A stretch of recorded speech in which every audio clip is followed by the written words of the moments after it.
தோழமை சொந்தங்களுக்கு பணிவான வணக்கங்கள். அன்புடன் KVS.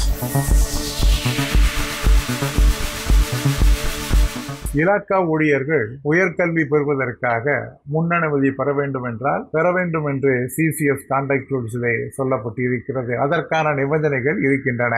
அதே போன்று GDS ஊழியர்கள் உயர் கல்வி தகுதி பெறுவதற்கு ஏதேனும் நிபந்தனைகள் இருக்கிறதா அல்லது முன்கூட்டியே அதற்கான அனுமதி பெற வேண்டுமா என்கின்ற ஒரு ஐயமானது எழுப்பப்பட்டது. இன்று வரை இதற்காக சரியான ஒரு இன்ஸ்ட்ரக்ஷனோ அல்லது ஒரு ஸ்பெசிபிக்கான விதிமுறைகளோ இன்று வரை இல்லை.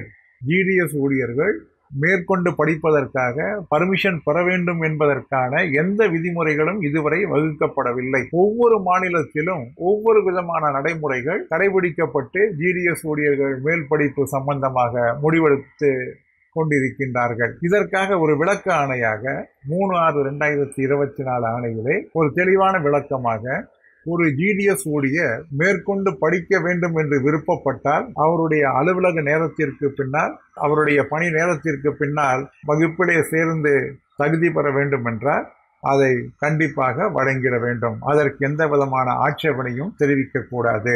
அவருடைய பணியோ அல்லது அவருடைய அலுவலக நேரமோ இதனால் பாதிக்கக்கூடாது என்பது மட்டும்தான் கணக்கில் கொள்ள வேண்டும் என்று சொல்லியிருக்கின்றார்கள்.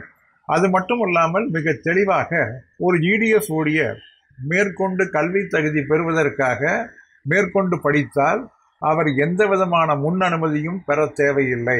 அவருடைய அலுவலக நேரத்திற்கு பின்னால் அவர் எந்த உயர்கல்வி படிப்பதற்கும் எந்த முன் அனுமதியும் தேவையில்லை என்பது அழுத்தம் திருத்தமாக சொல்லப்பட்டிருக்கிறது. அது மட்டுமல்லாமல் ஒரு கல்வி தகுதிக்கான அந்த தேர்வு எழுதக்கூடிய அந்த நேரங்களிலே GDS ஊழியர் தன்னுடைய சொந்த விடுப்பினை எடுத்து GDS விடுப்பு விதிகளின்படி அவர்கள் அந்த தேர்வை எழுதுவதற்கும் அனுமதிக்கப்பட வேண்டும் என்று மிக தெளிவாக 3/6/2024 இந்த ஆணையிலே சொல்லப்பட்டிருக்கிறது.